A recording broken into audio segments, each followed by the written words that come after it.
Shalom.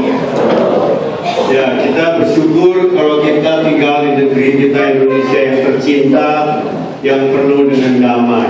Amin. Saudara bangga jadi orang Indonesia. Amin. Coba sekarang saudara rubah pikiran saudara. Misalnya saudara ini tinggalnya di jalur Gaza. Ya, orang Palestina juga ada yang banyak yang Kristen. Saudara lahir di jalur Gaza, lahir di medan perang. Bayangin, sejak lahir aja sudah perang, ya, sepanjang hidupnya perang. Begitulah kita ketika lahir baru dalam Kristus, saudara otomatis juga masuk dalam medan peperangan. Karena iblis langsung membuat saudara jadi musuh yang diincar ya. Tepuk sebelahnya itu diincar sama iblis. Kalau kita sebenarnya supaya sadar ya, itu diincar. Bangkit prajurit Kristus, sekarang ada bangkit prajurit Kristus. Ya, hari ini kita akan mendengar firman Tuhan. Silakan ditanyakan tentang Tuhan berperang bagi kita. Ya, kita harus siap. Siap gak siap, musuh kita selalu siap. Makanya kita harus siap. Bahkan Tuhanlah yang berperang bagi kita. Kita akan dilayani oleh Brother Julius Suwandi. Boleh tepuk tangan. Dia adalah pengenal area di Kelapa Gading. Ya, Om, ini apa ya? Ya, ini apa dari Julius ya? Juga istrinya Catherine, boleh pakai dulu Catherine? Ya, ini keluarga besarnya di sini ya, banyak ya. Silakan, Tuan pakai Julius. Pagi Bapak Ibu semua, kita mulai berdoa. Bapak, kami bersyukur pagi hari ini untuk keberkahan kami sama-sama di tempat ini. Saya akan membaca sesuatu yang baru, sebagaimana Tuhan yang mengajar buat kami. Saya setiap hari adalah medan peperangan buat kami, untuk kami ambil sebagai pemenang, untuk kami juga boleh mengalami Tuhan dalam setiap kehidupan kami. Tapi hamba-Mu yang gak ada apa-apanya ini, nanti saya apa yang hamba-Mu sampaikan, Tuhan sendiri akan sempurnakan buat setiap kami mendengarnya. Terima kasih. Setiap kita yang siap mendengar, kita sama-sama katakan amin. Pagi Bapak Ibu, Shalom. Salam dari jemaat dari Kelapa Gading. Ya. Dan kita juga sama-sama juga. Kelapa Gading ATC sama aja. Hari ini saya mau sampaikan tentang apa yang Tuhan tahu dalam hidup saya dalam beberapa tahun terakhir, tentang Tuhan berperang bagi kita, bagi saya, bagi Bapak Ibu. Jadi dalam beberapa tahun ini saya alami, kalau tadi pagi saya share dari rentang waktu 2013 sampai 2018. Tahun yang sekarang ini saya mau share lanjut sambungan. Tadi mesti Bapak Ibu datang ke satu. Ya. Oke, saya mau share dari rentang waktu 2018 sampai sekarang. Tapi ini bukan buku, tapi saya percaya setiap hari dalam kehidupan kita adalah medan peperangan. Saya bukan pengen ngajak perang, saya juga bukan pengen mau cari masalah juga Bapak Ibu ya. Tapi hari ini saya mau share bahwa setiap hari kita mesti sadari bahwa hidup kita itu ada dalam medan peperangan, ada dalam medan pertempuran. Karena firman Tuhan katakan musuh kita bukan darah dan daging, tapi penghulu-penghulu kita yang nggak kelihatan, bukan setan Bapak Ibu ya. Jadi nanti jangan takut rumah sepi, kosong, sepi, takut lagi. Ini musuh saya, bukan. Musuh kita bukan itu. Musuh kita adalah apa yang nggak kelihatan di alam sana. Ada tipu daya si jahat yang mau merusak kehidupan kita. Jadi saya mulai di 2018 sampai sekarang. Bagaimana Tuhan berperang buat hidup saya, juga buat keluarga saya, buat rumah tangga. 2018 saya putuskan saya mulai masuk dalam sebuah perusahaan. Sebelumnya saya freelance dan saya kerja bisa sesuai proyek. Tapi 2018 saya putuskan saya mau kerja. Nah, 2018 itu momen di mana saya terima sebuah pekerjaan dalam sebuah perusahaan. Itu perusahaan itu lumayan besar, dia TBK juga. Salah satu perusahaan terbesar di Indonesia, nomor 3 terbesar untuk perusahaan dari sisi packaging. Saya nggak boleh sebut nama. Nah, perusahaan ini saya di-hire segala macam, cuma saya jadi direktur operasional besar. Dan saya di-hire untuk jadi kepala divisi IT di sana, untuk handle semua keseluruhan IT dan semua aset yang ada. Asetnya banyak, nolnya juga banyak Bapak Ibu. Ya.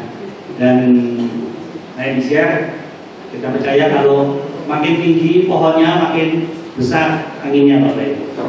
Makin tinggi posisi Bapak Ibu di sebuah perusahaan, makin besar juga tantangannya. Jadi nggak mungkin kalau Bapak Ibu mau posisinya direktur, kerjanya model sales atau staff, nggak mungkin. Jadi pasti kalau posisinya direktur, levelingnya tantangannya juga pasti lebih dari itu. Ya. Nah, ketika 2018, ketika dihadapi dengan sebuah masalah, ada tantangan, ada sebuah pekerjaan yang saya mesti atur sedemikian rupa, dari awal sampai akhir saya mesti buat sistem, sampai akhirnya ternyata teman saya bilang suatu saat kayaknya saya mesti mundurin diri. Itu teman saya sendiri, dia jadi direktur operasional di sana. Dia mundurin diri, saya bilang kalau kamu pulang saya sendirian, gak apa-apa. Saya dukung kamu dalam doa, ya kan? Kalimat terakhir sendiri ya Bapak Ibu ya. Saya dukung kamu dalam doa, benar? Apa iya dukung dalam doa? Duitnya juga nggak nyampe, makan siang juga nggak nyampe, ya kan? Titipan juga nggak nyampe, apa juga. Nah, saya bilang ya udah kamu doa. Gak lama dia keluar, saya dipanggil sama presidir, komisaris dan lain-lain. Kita rapat di sana. Dan itu saya dituduhkan segala yang nggak benar. Dikatakan divisi saya nggak bisa ngapa-ngapain, nggak melakukan apa-apa. Terus teman saya juga difitnah. Akhirnya saya secara pribadi dikirimkan surat somasi, ya. Kalau hubungan sama hukum, apalagi ujungnya pelanggaran kerja. Kalau somasi itu bukannya makan somai Bapak Ibu, makan somai masih enak. Ini somasi. Somasi itu penjara ujungnya Bapak Ibu, ya. Nah, saya dihadapkan di sana, di depan saya ada sebuah kertas yang tuduhannya macam-macam dan saya menceritakan. Sebelum kejadian itu 2-3 hari saya ambil waktu doa dan puasa sama teman saya, sama pasangan saya. Ada juga ada Kak Budi, ada Kak Hana, ada teman-teman komsel juga. Kita ambil waktu buat doa puasa. Nah, di situ sebelum panggilan itu yang dijadwalkan, saya ambil waktu berseru. Berseru bukan cuma doa dan puasa, tapi berseru juga bisa kita nyembah Tuhan, kita sampaikan apa yang Tuhan mau kerjakan dalam hidup kita. Kita baca firman, nyembah, doa, bukan hanya sekedar kita dapat informasi, tapi saya percaya itu sebuah transformasi yang Tuhan mau lakukan buat hidup saya, buat hidup Bapak Ibu semua. Saya bacain aja di Amplified yang Filipi 4 ayat 6, nanti Bapak Ibu bisa baca sendiri ya.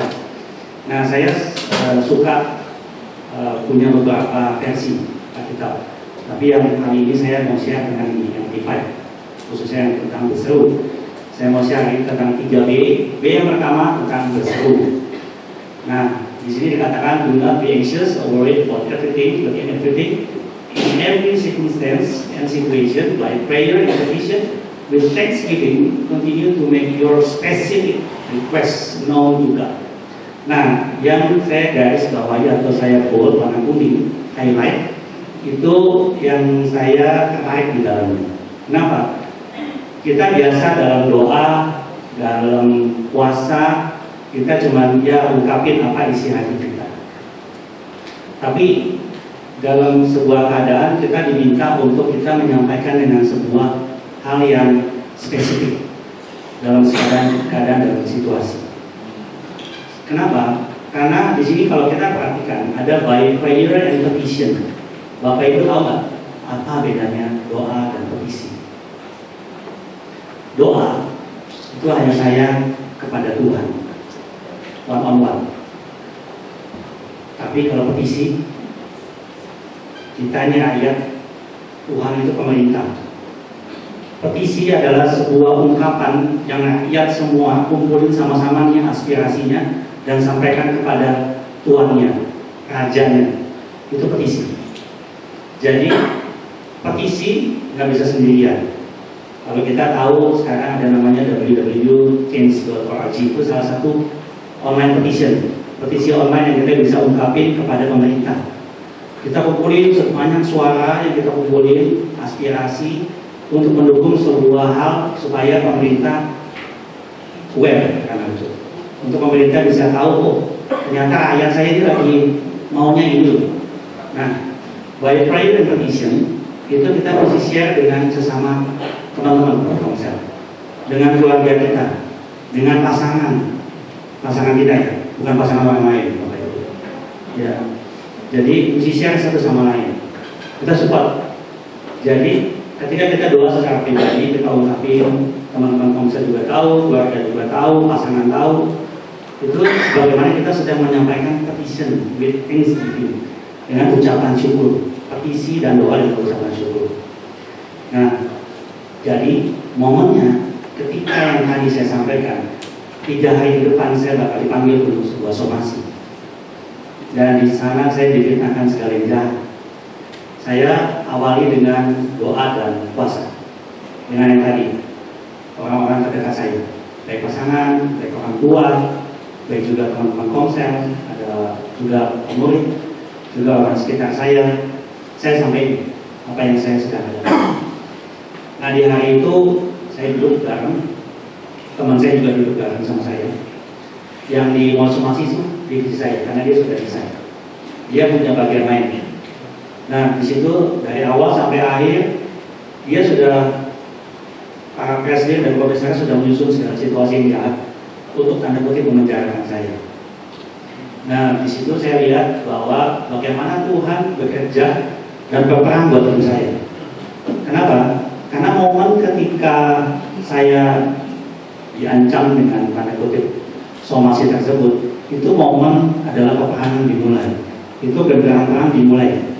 Sama dengan ketika kita hadapi banyak masalah, banyak tekanan, apapun itu bentuknya, baik hubungan, keuangan, pekerjaan, apapun itu momen peperangan dalam hidup setiap Bapak Ibu, juga saya. Jadi ketika tadi dihadapkan, dia buat hadirkan saksi palsunya akhirnya ngaku Bapak Ibu di sana. Saya nggak bisa ngomong begini karena Pak Julius ternyata sama ibunya nggak seperti yang dituduhkan. Jadi satu-satu saksi palsu pada ngaku semua. Akhirnya yang tadi bisa tanda tangan nggak jadi. Nggak. Semua apa yang dituduhkan nggak terbukti. Dan dari situ saya bisa lihat bahwa Tuhan itu bekerja ketika kita berdoa. Bukan hanya ketika kita angkat tangan, Tuhan turun tangan, tapi ketika kita angkat tangan, Tuhan pasti turunin dia punya berkatnya. Itu yang Tuhan lakukan. Kalau iblis enggak, iblis maunya curi celah, tipu daya, takut. Di sana sebelum kejadian ada takut, ada nangis, ada juga bingung. Kita nggak punya apa-apa untuk melawan sebuah perusahaan sebesar ini, nggak punya. Tapi di situ Tuhan buktikan, nyatakan dengan caranya. Nah, 2018 di situ Tuhan ungkapin, sikapin, dan dari situ saya lihat bagaimana Tuhan juga nyatakan dalam kehidupan. Itu saya kalau dalam keadaan yang banyak masalah, biasanya kita lebih cepat untuk doa ya Bapak Ibu, daripada yang nggak banyak masalah. Coba baik-baik aja, doa lah, jarang. Ya. Tapi justru kalau keadaan sakit, udah keadaan nggak enak, banyak tekanan, kayaknya duit makin lama kok makin nipis ya, tabungan makin terkuras, pasti doa. Ujung-ujungnya UUD juga sih, ujung-ujungnya doa, kan ujung-ujungnya yang lain ya. Jadi di sini saya lihat bahwa ketika dalam tekanan tersebut yang saya perkatakan itu firman Tuhan. Saya praktiknya baca firman, perkataan firman Tuhan. Jadi kalau dalam keadaan masalah, kalau Bapak Ibu perkatakan bukan firman Tuhan, tapi malah ngedumel, nanti kita cari ya, nanti ada bagian lain, ada komplain sama murmur, itu ada dua macam yang berbeda ya dikatakan. Jadi hari ini saya mau sampaikan tentang ketika dalam tekanan tersebut, Yesaya 54 ayat 17 itu sampaikan ke saya. Dia bilang begini, no weapon that is formed against you will succeed, and every tongue that rise against you in judgment you will condemn them. This peace, righteousness, security, and triumph over opposition is the heritage of the servant of the Lord, and this is their vindication from me. Dia bilang gini, bahwa segala senjata yang menentang engkau itu nggak akan berhasil. Dia bilang gitu. Dan juga bahwa segala sesuatu yang berusaha untuk kalau saya bicara dalam bahasa yang umum, merencanakan yang jahat, tuduhan segala macam, itu nggak akan berhasil Bapak Ibu. Tapi kita percaya di situ kita bisa melihat bagaimana cara Tuhan membungkam balikan itu, dan dari situ kita bisa melihat cara Tuhan untuk dia melakukan segala sesuatu dengan caranya dia. Nah, selesai dari sana, ternyata nggak selesai, nggak, yang bagian tadi udah selesai posisinya. Orang yang merancangkan yang jahat, ternyata beberapa bulan kemudian saya dengar ayah saya resign dari sana. Setelah saya resign, beberapa bulan kemudian saya dengar orang yang merencanakan yang jahat itu ada salah satu ternyata meninggal. Terus yang kedua, yang tadi sisi presidennya beberapa waktu setelah yang komisaris meninggal, yang kedua kena serangan sakit jiwa. Saya kesian. Jadi kalau secara kedagingan pasti bilang syukurin, ya. Dulu saya mau bikin saya, tapi enggak. Di situ Tuhan ajar saya itu di Amsal katakan demikian bahwa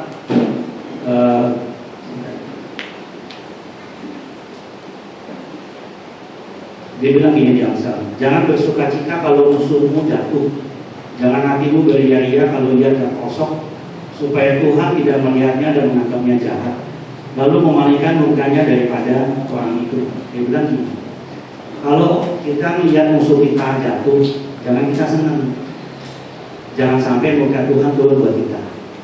Jadi jangan kita syukurin, tapi kita justru melihat bahwa sini hal ini adalah, wah sayang, ini satu jiwa lewat, saya nggak bisa selamatin. Itu loh poinnya, mestinya ke sana. Kita mesti menyadari untuk selamatin bagaimana orang bisa kenal Tuhan lewat hidup kita. Karena yang tadi dengan segala tuduhan saya tidak nampak perlawanan. Saya diam, saya lihat bagaimana cara Tuhan bekerja. Terus yang kedua, saya lihat ketika saya praktikin aja untuk saya berseru dalam doa, dalam puasa, saya juga belajar untuk menyembah Tuhan bersama-sama dengan pasangan, dengan teman-teman yang lain secara korporat. Saya lihat itu Tuhan bekerja. Karena saya belajar gini, masalah, tekanan merupakan momen ajang untuk kita datang ke Tuhan. Daud itu anak muda yang nggak tahu apa-apa, mungkin masih belasan tahun, tapi dia mesti dihadapkan dengan sebuah Goliat. Hubungan pertemanan semuanya baik-baik aja Bapak Ibu. Kalau kita cuma teman semua nggak buat kita bertumbuh. Mungkin biasa-biasa nyaman-nyaman aja. Oke, tapi yang membuat saya bertumbuh justru musuh. Kalau buat saya, kenapa? Musuh membuat saya keluar dari zona nyaman. Untuk saya masuk dalam medan pertempuran. Untuk saya masuk dalam medan sebagaimana Tuhan ajar saya untuk saya berjalan dan tetap mengandalkan Tuhan. Itu medan pertempuran. Daud ketika dia ngadapin Goliat, itu sebuah anak muda ngalahin sebuah Goliat. Iblis itu mau curi masa-masa mudanya Bapak Ibu. Iblis mau curi masa-masa yang nyaman-nyamannya Bapak Ibu, supaya Bapak Ibu nggak bisa lihat masa depan. Iblis mau hancurin si Daud yang masih muda supaya dia nggak bisa lihat masa depannya. Dia pikir dengan dia hadirkan Goliat, Daudnya kalah. Musa sama juga. Musa mau dihancurin masa mudanya, masa kecilnya, supaya jangan sampai Musa menjadi orang yang hebat yang bisa bawa bangsa Israel keluar dari Mesir. Jadi di setiap pengurapan, di setiap masalah itu pasti ada sesuatu yang Tuhan mau kerjakan buat hidup Bapak Ibu. Di setiap masalah, di setiap tekanan, hal apapun yang berat, itu adalah momen di mana Tuhan mau ajak Bapak Ibu untuk keluar dari yang tidak baik menjadi yang lebih baik, supaya Bapak Ibu bisa melihat masa depan yang Tuhan sudah sediakan ke depan. Karena itu Musa dihancurin masa kecilnya, dibuang segala macam, mau dimatiin, tapi akhirnya berhasil. Yesus juga, semua anak umur 2 tahun ke bawah mau dihancurin oleh Herodes, tapi nggak berhasil juga. Buktinya Yesus tetap hidup, dan sampai dia disalibkan pun, kalau kita semua dari sini, artinya kita semua sudah dihidupkan. Bagaimana Yesus sudah hidup buat hidup kita sampai dengan hari ini. Nah, ketika setelah momen saya belajar untuk berseru, saya belajar bahwa kehidupan doa itu memang harus dihidupi. Bukan cuma doa pas ada masalah, tapi doa itu jadi gaya hidup. Bukan cuma pas datang ke Tuhan, ya dalam keadaan baik-baik aja, baik atau nggak baik nggak apa-apa doa, bersyukur aja buat baik. Setiap hari juga kita perlu ucapan syukur. Kenapa? Saya lihat dan saya belajar tentang prayer ini, just pray over it and pray through it. Dia bilang kalau kita doa, kita mesti doa akan hal itu. Kita mesti doa untuk kita bisa melewati hal itu, dan kita bisa doa juga untuk bisa melalui hal itu bersama-sama dengan Tuhan. Kalau dengan kekuatan kita nggak bisa. Nah, untuk B yang kedua, saya belajar ketika tadi saya desain dan saya lihat, wah Tuhan, saya mau fokus Tuhan untuk saya bekerja dengan baik lebih lagi. Walaupun yang kemarin ada hal yang tidak baik, tapi saya percaya semuanya dalam kebaikan. Jadi saya tetap aja saya lakukan bagian saya yang kedua, saya bekerja. Di akhir 2018, saya masuk di perusahaan fintech. Teman saya, salah satunya anak pemilik bank, dia panggil saya membuat sistem begini dia bilang. Nanti kita bentuk tim segala macam. Oke, ya udah. Saya kucurin dana. Kalau kita kucurin dana paling cuma yang ada di dompet ya Bapak Ibu ya. Jadi kalau yang model-model begini kan dia punya dana mungkin unlimited, ya udah. Saya support aja sama saya dan kita bentuk tim segala macam. Saya lihat bahwa apapun itu baik, entah yang baik atau yang tidak baik, semua kita lakukan seperti untuk Tuhan. Saya belajar di Kolose 3 ayat 23-24 dan saya highlight yang di whatever you do, whatever your task may be, from the soul, it is putting your very best effort as something done for the Lord, not for men, knowing with all certainty that is from the Lord, not from men, that you will receive the inheritance which is your greatest reward. It is the Lord Christ whom you actually serve. Dia bilang, kalau bahasa Indonesianya apapun juga yang Lord buat. Jadi, tapi di sini katakan whatever your task may be. Seringkali kita dalam bekerja kita kadang suka pilih-pilih. Apa yang kita mau kerjakan, apa yang suka, nggak suka, ya kadang itu nggak membuat kita bertumbuh. Jadi saya belajar, walaupun teman saya itu ownernya, tapi saya lihat dan saya bilang saya kerja apa aja. Yang penting saya kerja daripada saya nggak kerja. Karena setelah saya resign saya nggak mau jobless. Saya mau tetap produktif dan saya mau tetap lakukan sebagaimana Tuhan mau lakukan dalam hidup saya. Jadi saya belajar ketika masa-masa itu yang memang masa-masanya kurang baik juga. Karena 2019 akhir itu naik ke atas sudah COVID. Jadi ya momennya bagus banget 2019 dibangun sistem segala macam, endingnya tidak baik karena ternyata internal mereka bermasalah. Dari sisi saya udah lakukan yang terbaik buat teman, udah bantu, tapi ternyata internal mereka ada masalah. Perusahaan dinyatakan harus tutup dan dari situ saya lihat posisinya saya mesti dampingin sampai tutup di sisi Kementerian Keuangan karena itu di bidang fintech.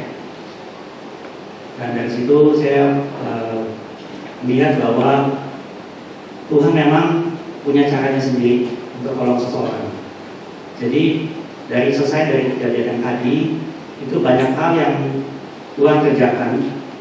Sebagaimana saya lihat Daniel ketika dia menghadapi banyak tekanan, banyak masalah, bahkan untuk dia hubungan sama Tuhannya aja dilarang. Bahkan kalau kamu sampai doa itu nanti bakal dipenjarain. Jadi bagian saya tetap doa aja, saya tetap bekerja aja, saya tetap lakukan bagian saya. Karena saya percaya Tuhan yang lakukan bagian dia buat hidup saya. Itu masih buat hidup Bapak Ibu. Nah dari situ saya lihat bahwa Tuhan bahwa saya kurang lebih dari 2019 sampai 2020. 2020 itu saya beberapa bulan terus. Dalam masa-masa doa pagi saya share dengan tadi teman-teman terdekat, ada pasangan, ada keluarga, juga ada pemurid. Saya belajar, saya share aja dan teman-teman juga support. Di situ saya cuma ingetin pas doa pagi ada satu nama, dia bilang ini, kamu coba telepon kamu yang teman kamu yang di Australia.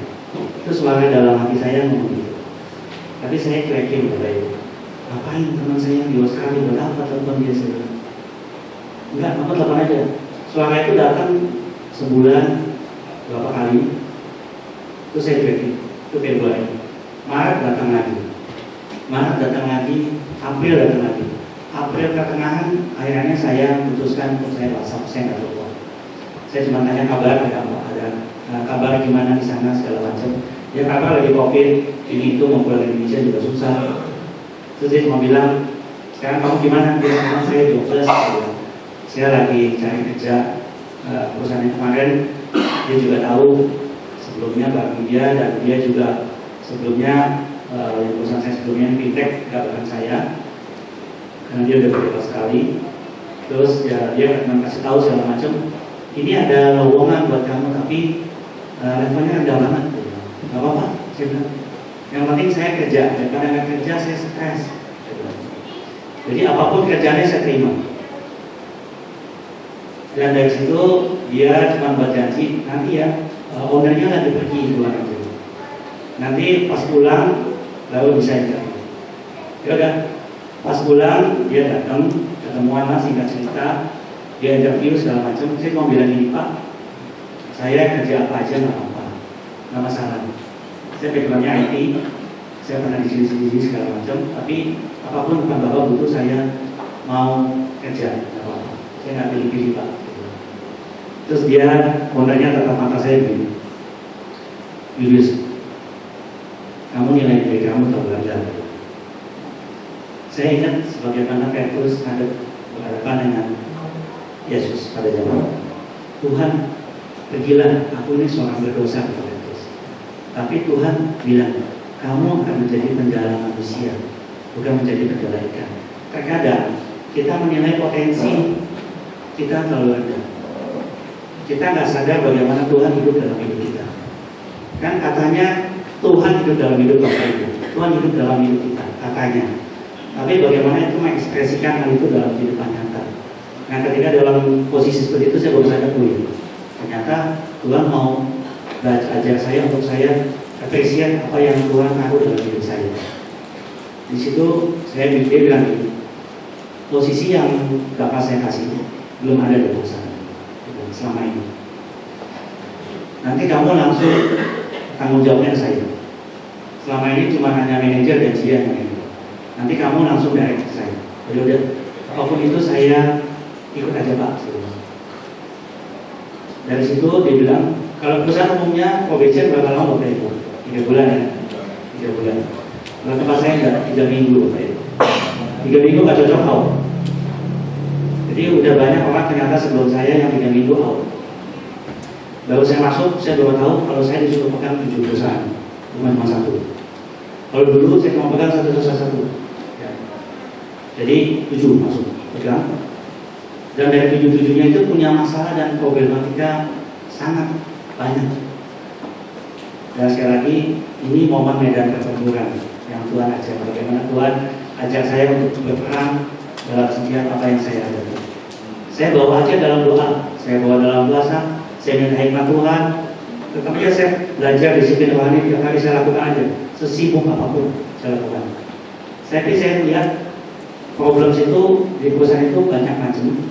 Salah satu perusahaan yang di holdingnya terbesar ada masalah yang berapa bulan gak beres-beres di sisi IT. Ada 4-5 bulan. Orang juga bertanya Tuhan. Dan Tuhan kasih hikmat saya untuk saya bereskan satu demi satu beres. Secara ajaib Bapak Ibu, 2 minggu itu masalah selesai dan tuntas. Saya percaya itu bukan saya, Tuhan. Dan itu yang membuat saya lolos probation 3 minggu Bapak Ibu. Kalau saya nggak lolos, nggak langsung. Nah dari situ saya diatur untuk saya bisa handle, dan posisi yang tadi itu diserahkan ke saya. Itu dari posisi 1 menjadi handle untuk yang 7 yang tadi. Berjalannya waktu, perusahaan ini mesti diregenerasi untuk sistemnya. Saya bersama dengan tim, saya buat sistem. Kalau dulu mungkin 0-9, kalau sekarang 0-15. Jumlah aset yang kita mesti handle dalam nilai uang. Jadi nilainya besar sekali. Posisinya dari situ kita mau ke pabrik, mau join dengan perusahaan lain segala macam.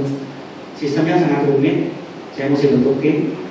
Tapi di sisi lain, saya cuma dikasih posisinya, budgetnya sangat minim dan saya mesti atur putar otak sedemikian rupa untuk goalsnya tercapai. Singkat cerita, sistem itu jadi 1,5 tahun sampai akhirnya biasa tadi saya sampaikan. Semakin tingginya pohon, semakin tinggi pula besar pula anginnya. Semakin tinggi hal yang Tuhan percayakan buat Bapak Ibu, semakin besar pula tanggung jawab yang Bapak Ibu mesti ambil. Ya, jadi dalam perjalanannya sampai dengan akhir, sistem itu sudah jadi diselesaikan. Tapi ada bagian-bagian lain yang memang menyatakan bahwa dia disiplin ke si owner. Kalau sistemnya belum tuntas, nggak bisa dipakai segala macam. Modulnya banyak, sistemnya besar. Terus ya sampai akhirnya bos juga bingung mau dengar saya atau mau dengar yang lain. Jadi diundanglah konsultan dari Kanada, sampai mesti undang konsultan dari Kanada, dari luar negeri, untuk mengakses kita punya sistem. Sistem ini diakses selama kurang lebih 2-3 minggu, dinyatakan qualified untuk digunakan. Tapi di sisi lain, artinya tujuan yang tadi tidak tercapai. Ya, saya belajar aja, untuk saya belajar bukan cuma doa, bukan cuma kerja. Saya belajar juga untuk B yang ketiga. Sebelum B yang ketiga, saya belajar gini dulu dalam bekerja. Saya cuma lihat bahwa ya saya lakukan aja yang terbaik, karena Tuhan yang akan lakukan yang selanjutnya. Just do your best and for sure God will do your best. Karena saya lihat ya saya sudah lakukan yang terbaik. Nah, dia mengundang konsultan segala macam, dan saya ikut aja. Ikut dan dinyatakan memang nggak terbukti yang tadi dituduhkan bahwa sistemnya nggak bisa pakai. Jadi untuk dari sisi ini posisinya nggak terbukti. Tapi ternyata iblis muncul celah dalam hal lain. Makanya saya bilang setiap hari menghadap pertempuran. Jadi ada satu masa di mana saya bantu si owner punya teman, bantu aja. Karena saya lihat temannya ini mau buat sebuah sistem untuk dia punya usaha skala nasional, jadi nggak punya orang. Ya saya bantu aja, bantu. Ternyata singkat cerita, pas saya lakukan bagian saya itu, ternyata ada salah paham antara si owner yang saya ini kerja dengan temannya. Temannya bilang si Julius itu kerja sama saya. Bahaya loh kalau ngomong kerja sama saya itu artinya dia juga full time sama orang tersebut. Ini salah paham. Ini kejadiannya 5 hari sebelum khotbah ini, Bapak Ibu. Taruhannya saya dipecat. Itu taruhan. Saya praktekin 3 W ini. Saya percaya Tuhan yang berperan buat saya. Saya cuma diam aja. Saya nggak bela diri. Saya juga nggak mau lakukan apa-apa segala macam yang memanas suasana. Saya juga nggak berusaha untuk lobby temannya itu. Saya cuma bilang saya murni hanya bantu aja, nggak ada apa-apa. Dan sistemnya pun sudah jadi setahun juga. Itu saya bantu jam 9 malam ke atas. Jadi saya cuma bantu siapin waktu saya, sisain kasih ke orang itu. Jam 9 atau jam 11 itu meeting tuh, hampir lebih sebulan berapa kali lah. Saya supervisi aja. Ada tim lagi di luar yang kita mesti handle buat sistem untuk mereka. Nah, singkat cerita dari situ saya dituduhkan lagi. Ini artinya kamu kerja buat orang dan kamu nggak setia sama sini. Saya bilang ini ngeri banget itu tuduhannya. Ini bakal dipecat punya nih misalnya. Nggak jelas. Nah, dari situ saya cuma ungkapin aja, saya cuma bantu nggak apa-apa segala macam kayak ini, tapi tetap owner yang mengerti. Sampai akhirnya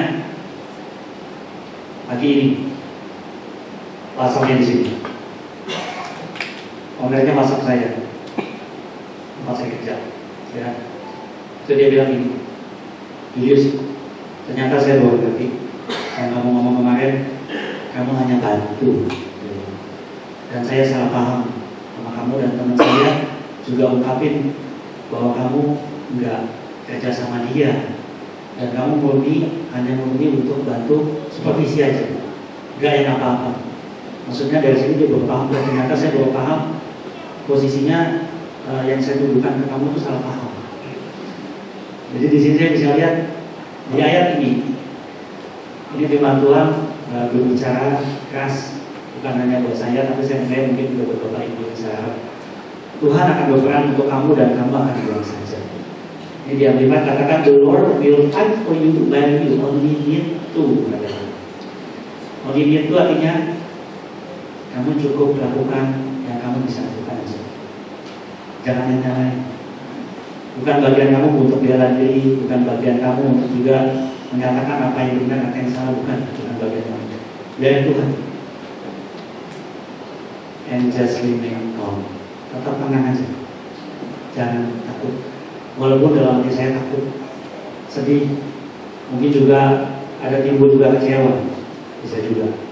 Tapi di sini saya mau sampaikan bahwa apapun itu keadaan yang membuat kita masalah, tekanan yang membuat kita mungkin juga marah, mungkin membuat kita kecewa, kesal, jangan sampai timbul pahit, mungkin juga takut. Tapi di sini dikatakan bahwa Tuhan akan berperan buat kita. Dan kenapa? Ketika kita berserah, sebenarnya kita sedang percaya bahwa Tuhan mau lakukan apa dalam hidup saya, itu sesuai kehendak Tuhan, bukan kehendak saya lagi. Dan hari ini, kalau memang Bapak Ibu alamin mungkin banyak masalah, ada tekanan, ada masalah keuangan, ada masalah keluarga, mungkin masalah kerjaan yang tadi saya alami, mungkin juga hal-hal lain yang Tuhan izinkan terjadi. Yang pasti yang pertama, kalau takut secara manusia pasti takut Bapak Ibu, umum. Tapi jangan sampai ketakutan itu menguasai kita sehingga kita nggak bisa doa. Jangan sampai ketakutan itu menguasai kita sehingga kita nggak bisa ambil waktu untuk kita nyembah Tuhan, puasa sama Tuhan. Jangan sampai. Kenapa? Saya diingatkan tentang Paulus dan Silas. Paulus dan Silas dengan segala macam banyak problem yang dia alami sehingga dia mesti masuk penjara. Di masuk penjara, ujung-ujungnya dia malah doa dan nyembah Tuhan. Tapi yang membuat saya salut, ini ada doa dan nyembah Tuhan yang spesifik, yang spesialis, sehingga doa dan nyembahnya bisa khusus untuk membuka dan menggetarkan pintu penjara dan gembok. Kalau kita doa puasa paling mentok cuma bisa buka dompet Bapak Ibu untuk kasih persembahan. Kalau Paulus dan Silas, dia doa dan puasanya, nyembahnya spesialis, dia menggetarkan gembok dan pagar penjara sehingga bisa buka. Kenapa? Malaikat Tuhan turun, dia yang atur semua. Jadi bukan Paulus dan Silas yang berperang, tapi malaikat Tuhan berperang buat dia. Banyak banget yang Tuhan kerjakan, dan semuanya di dalam Alkitab semuanya happy ending Bapak Ibu. Dan itu story. Banyak hal yang Tuhan mau lakukan dalam hidup kita, tapi terkadang kita udah takut duluan dan nyerah duluan sebelum kita paham.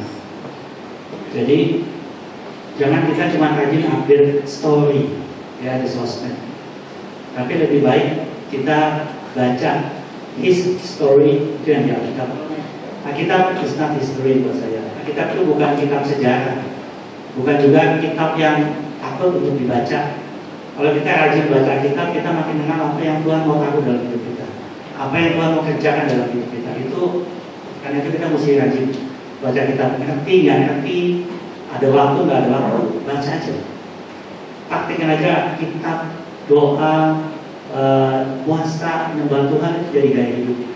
Sama kayak kita makan, bisa nggak makan? Bisa. Tapi kalau makan jadi lapar, sakit. Bisa nggak minum? Bisa. Tapi lama-lama jadi haus, sama. Jadikan firman Tuhan kayak makan sama minum. Kalau nggak baca firman Tuhan, nggak doa, nggak nyembah Tuhan, itu sama kayak kita nggak makan sama minum.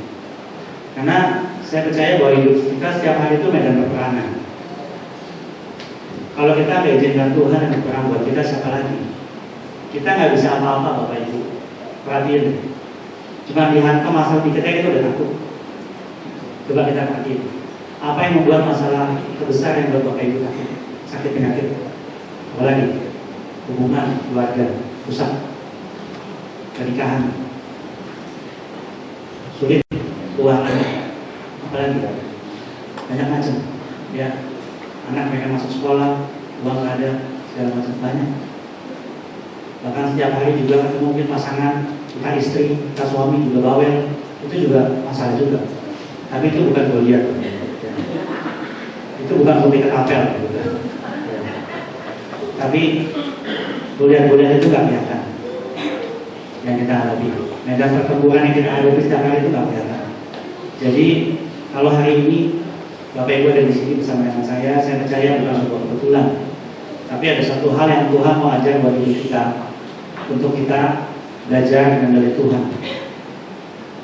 Bahwa di sini dikatakan yang tadi ya, kita sampaikan di awal, bahwa ketika kita berserah, kita bukan hanya mempraktekkan tindakan iman bahwa Tuhan sebagai penguasa hidup saya, tapi kita sedang juga praktekin bahwa izinkan Tuhan yang berperan buat hidup Bapak Ibu. Bukannya Bapak Ibu sendiri, bukan kita, tapi Tuhan. Kenapa? Kalau sampai terjadi kemenangan, kita nggak sombong. Seringkali kalau hari itu terjadi, kita sombong dan ujung-ujungnya memegahkan diri sendiri.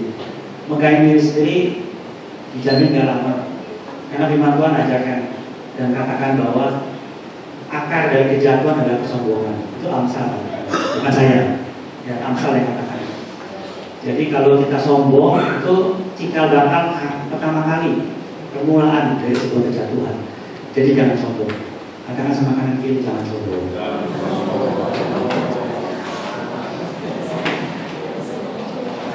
Jangan sombong. Dan katakan juga sama kanan kiri, izinkan Tuhan yang berperan buat Bapak Ibu. Izinkan Tuhan berperan buat kita semua. Oke. Jadi hari ini kalau saya bisa share apa yang saya alami, saya percaya mungkin yang Bapak Ibu alami mungkin beda masalahnya, bidangnya juga beda. Tapi saya percaya apa yang firman Tuhan itu ditaburkan tidak akan terbuang dengan sia-sia. Dan apa yang Bapak Ibu dengar, baik yang dari dia pertama tentang berseru bukan hanya sekedar doa, tapi juga bisa puasa, bisa doa Tuhan. Dan yang kedua tentang kita tetap bekerja, jangan diam, tetap lakukan bagian kita. Dan yang ketiga, untuk kita tetap belajar berserah. Berserah artinya tindakan iman. Berserah bukan cuma diam di tempat, tapi berserah adalah menyerahkan segala sesuatu ke tangan Tuhan. Kadang kita cuma bilang, ya berserah, terkadang kita tidak lakukan apa-apa. Kalau berserah, kita menyerahkan ke Tuhan dan kita percaya Tuhan yang sanggup melakukan ini buat kita. Jadi kalau hari ini kita ada di sini, dan kita kesempatan, saya mau ajak Bapak Ibu berwaktu untuk merenung, izinkan Tuhan yang berbicara buat hidup Bapak Ibu. Mungkin ada banyak masalah, banyak tekanan, dan banyak hal yang Tuhan mau ajar. Kasih Tuhan. Hari ini kalau Bapak Ibu percaya bahwa segala sesuatu yang terjadi itu ada Tuhan yang menyertai Bapak Ibu. Dan kita semua nggak jalan sendiri.